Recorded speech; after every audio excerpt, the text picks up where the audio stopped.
merci de nous parler. Tu es un engagé du biomimétisme depuis longtemps. Donc merci de nous expliquer ce que tu fais chez Mibel. Merci beaucoup Alain donc, pour ton introduction. Alors effectivement, je vais peut-être prendre la tapette quand même. Voilà. Donc merci donc de nous donner l'opportunité aussi de présenter Mibel Biochemistry, dont je vais venir dans le slide suivant. Et de vous présenter notre vision justement pour des innovations bio-inspirées pour la cosmétique d'aujourd'hui et de demain. Alors avant toute chose, qui sommes-nous? Donc Mibel Biochemistry, nous sommes une entité suisse, donc d'un groupe important en Suisse qui s'appelle Migros, qui est la plus grande enseigne de distribution en Suisse avec à peu près 130 000 employés. Et nous sommes basés donc pour la partie commerciale à Paris et pour moi-même pour la partie R&D sur Toulouse. Et nous avons donc tous les laboratoires en Suisse entre Bâle et Zurich. Et nous produisons des ingrédients actifs à haute valeur ajoutée, donc pour l'ensemble des acteurs de la cosmétique. C'est ce que tu disais, les grands, des petits. Et nous sommes distribués dans le monde entier par un système de distribution. Et nous avons donc des filiales en Suisse, en France et aux États-Unis. Alors, je voulais vous présenter donc rapidement finalement une galerie de nos technologies biomimétiques et bio-inspirées. Alors, tout simplement en commençant par un constat très très simple. Vous avez ici le motto de l'entreprise et Mibel Biochemistry a fêté ses 30 ans cette année. Et le motto de l'entreprise, donc le slogan, c'est Inspired by Nature, Realized by Science. Et je pense qu'on ne pouvait pas fitter mieux, correspondre mieux au Biomim Expo avec un slogan comme celui-ci. Alors, un premier exemple qui peut paraître tout à fait étonnant et qui est tout à fait en résonance avec le biomimétisme marin, c'est effectivement trouver un intérêt dans un venin pour traiter les peaux sensibles. Alors en fait, c'est parti d'un constat relativement simple, c'est que un grand nombre d'espèces venimeuses détiennent finalement, quand elles injectent leur venin, ont dans cette composition moléculaire une botte secrète, on va appeler ça comme ça, puisque finalement une protéine est intégrée dans ce venin, donc parmi toutes les molécules toxiques, et cette protéine est plutôt dédiée étant un inhibiteur de la douleur. Alors pourquoi? Tout simplement pour inhiber la douleur très localement, pour pouvoir anesthésier localement et finalement injecter encore plus de venin. Donc pour augmenter la capacité justement d'action de ce venin et de rapidité. Alors ce qui était très intéressant, c'est que cette protéine en question inhibitrice de la douleur a été identifiée et a été donc sous le nom de APHC1 et a été donc décrite comme étant capable également d'inhiber un récepteur cutané chez l'homme qui est appelé donc récepteur TRPV1 que vous connaissez peut-être depuis la semaine dernière puisque finalement, qu'est-ce qui s'est passé? C'est que le prix Nobel de médecine 2021 a été attribué aux découvreurs des récepteurs à la douleur et à la chaleur cutanée, dont le récepteur TRPV1. Donc vous avez peut-être entendu parler cette semaine. Alors nous avons, bien entendu, on n'est pas allé jusqu'à travailler l'anémone de mer ou nous aller jusqu'à extraire une anémone de mer, bien entendu. Par contre, nous sommes allés jusqu'à synthétiser la séquence peptidique qui mime le site actif qui va chélater ce récepteur et inhiber ce récepteur TRPV1. Donc vous avez ici la représentation d'un pentapeptide. Quand je dis pentapeptide, c'est finalement 5 aminoacides greffés les uns à l'acide des autres. Les aminoacides, bien sûr, c'est les briques élémentaires de la vie. Hein. Et donc vous voyez, par exemple, le titre informatif, c'est Arg-Felval. Donc c'est pas un dialecte particulier, ça pourrait très bien correspondre à un dialecte ou quelque chose comme ça, mais non, c'est un enchaînement particulier. Et si vous mettez les aminoacides dans un sens différent, mais sélectionnez même, vous perdez l'activité. Voilà. Donc ça, c'est un point très important. Et donc cet ingrédient est notamment aujourd'hui au portefeuille pour traiter les peaux sensibles. Pourquoi? Parce que les patients qui ont des peaux sensibles ou réactives surexpriment ce récepteur TRPV1 que l'on anesthésie localement, finalement, grâce à cet ingrédient. Un deuxième ingrédient biomimétique, toujours basé sur la synthèse peptidique, et là on s'est intéressé à la protéine qui fait les reines. Alors, est-ce que vous saviez que finalement dans une ruche, toutes les abeilles ont le même ADN?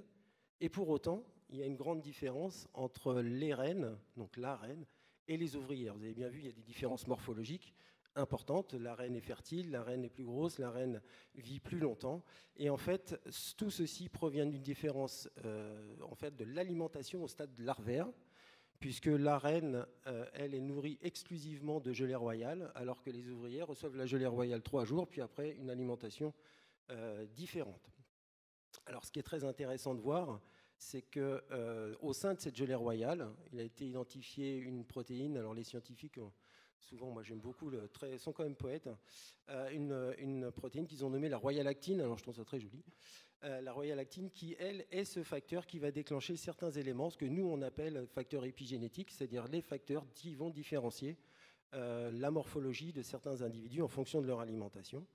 Et donc, même chose, cette royale actine est une molécule extrêmement complexe, extrêmement peu stable, donc il n'était pas question pour nous de l'isoler, bien entendu. Donc, nous sommes allés chercher la séquence peptidique du site actif pour pouvoir justement mimer et aller chélater et mimer cette activité de cette molécule totalement inspirée du vivant. Et donc, ça a donné notre ingrédient Royal Epigène P5 qui est donc positionné sur la régénération cellulaire de la peau.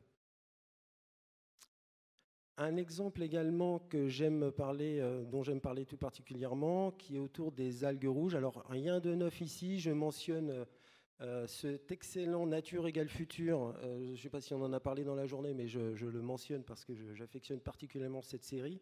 Donc, Nature égale Futur, des algues protectrices qui étaient déjà dédiées aux algues rouges, et notamment aux molécules les mycosporines. Donc, je voulais simplement mentionner le fait que nous avons au portefeuille également des ingrédients qui utilisent ces produits comme des filtres finalement UVA bio-inspirés. Alors, pourquoi j'en parle? Simplement parce que là, vous avez la petite nouveauté du jour.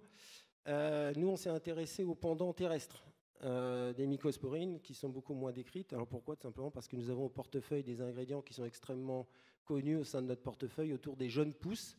Alors on appelle les jeunes pousses bien sûr tout de suite après le stade de germination. Donc ce sont les êtres végétaux extrêmement fragiles qui ont besoin de se protéger, bien entendu, des rayonnements UV également qui peuvent être délétères, tout en conservant la possibilité de faire la photosynthèse.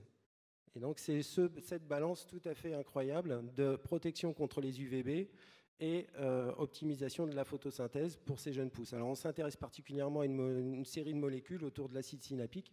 Vous avez ici donc le synapoïl-malate qui est représenté, qui est décrit comme étant un des filtres anti-UVB du monde terrestre décrit pour les jeunes plants. Alors, très intéressant cette molécule. Pourquoi? Parce que quand elle est irradiée, elle est dans un état photoexcité, donc elle s'excite très rapidement, mais elle relâche extrêmement rapidement également pour revenir à son niveau basal, sous forme de chaleur, qui est utilisée par la jeune pousse justement pour sa croissance. Et donc, cette molécule n'a pas le temps de se photodégrader et est à nouveau disponible au sein de la feuille pour repartir dans un système de photoprotection. Un exemple iconique chez Mibelle Biochemistry, le secret de l'algue rouge. Alors, je ne sais pas si parmi vous, il y a des randonneurs qui vont sur les glaciers. Voilà, je pense qu'il doit y en avoir. Et qui sont peut-être parfois tombés sur ces grandes traces rouges qui ressemblent à du sang, hein, finalement, sur les glaciers. Alors, en fait, ces traces rouges sont dues à des algues unicellulaires qui se mettent sous forme à produire des pigments rouges de photoprotection pour se protéger des irradiations UV en été. Et donc, elles se mettent dans une phase finalement de restriction calorique, ce qu'on appelle restriction calorique, c'est-à-dire qu'elles n'apportent plus d'apport calorique. À ce qui paraît, les régimes sont bons pour la santé à petite dose, même pour nous. Voilà. Donc le système de restriction calorique qui a été donc appliqué à la peau également. Et c'est ce qui nous a permis de générer un actif très connu chez nous sous le nom d'algue des neiges, qui est un très grand succès comme un produit anti-âge.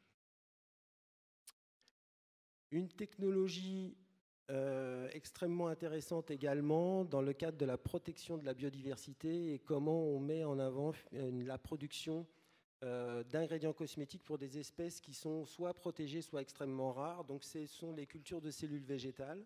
Je ne sais pas si vous connaissez ça. En fait, c'est un système qui nous permet, en ne prélevant une seule fois le végétal dans son milieu, d'en créer la culture de cellules en laboratoire. Donc nous avons généré cette technologie PhytoCellTech. On a été les premiers à sortir ce modèle sur un exemple de pomme, donc Ludwiller Spätlauber, qui est une pomme, comme son nom l'indique, d'origine suisse alémanique, qui avait cette particularité d'être conservée très longtemps une fois récoltée. ce qui était finalement l'apport de vitamines pour les paysans à l'époque. Donc ils pouvaient la garder très longtemps. Et donc là, on peut voir le lien très facilement avec un concept anti-âge, une pop qui se conserve très longtemps sans flétrir. Tiens, il va peut-être y avoir des choses très intéressantes également pour nos peaux. Et donc nous avons, à partir de 5 pommes, c'est ça qui est assez incroyable, 5 pommes, généré des cales il y a une vingtaine d'années, et nous cultivons toujours aujourd'hui ces cales, on les maintient en culture, et nous produisons plusieurs tonnes d'ingrédients actifs par an, toujours à base de ces 5 pommes. Donc c'est quand même un outil assez incroyable.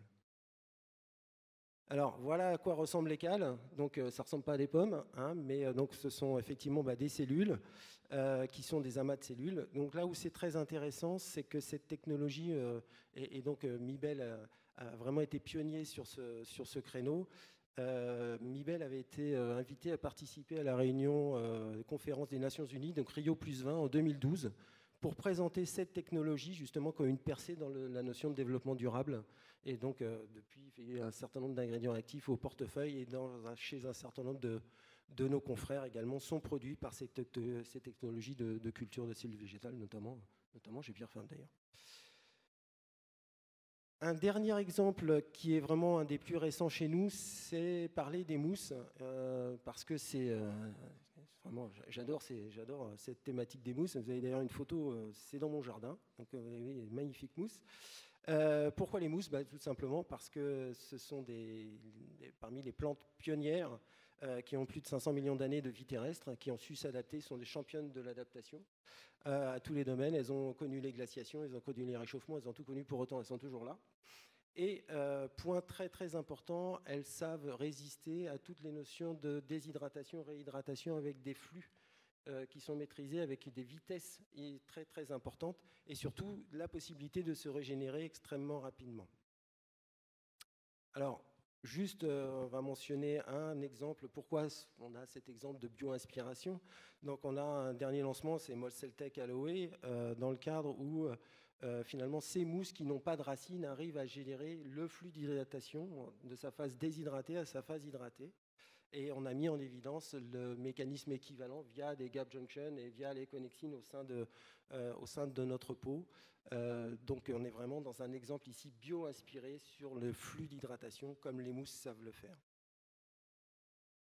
Alors je voulais finir, Alain, en rappelant que le Biomimscope que nous avions réalisé est toujours en ligne, puisque je suis allé vérifier hier. Donc si ça vous intéresse, je pense qu'il y a des choses qui peuvent vraiment être très très intéressantes. Donc on avait refait une revue complète du biomimétisme de l'inspiration, une revue du portefeuille, notamment avec un grand passage sur les mousses. Donc entre Alain, moi-même et mon collègue Vincent Briffaut, directeur des ventes chez Mibel Bayo France. Voilà, je tenais à remercier, bien entendu, te remercier. Je finis très rapidement, te remercier, Katia, aussi, pour les années qu'on a passées chez Pierre Fabre, quand même, par le passé. Mais également remercier Christine, bien entendu, Christine Syrah, Vincent Briffaut, mes collègues au quotidien, mes collègues en Suisse, parce que, quand même si je suis à Toulouse, la partie commerciale à Paris, moi, je suis... nos laboratoires sont en Suisse, c'est très important. Et bien sûr, nos clients qui nous font confiance depuis des années. Et puis, restez connectés parce que les surprises continuent à arriver. Voilà. Merci beaucoup Stéphane Poigny pour Mibel.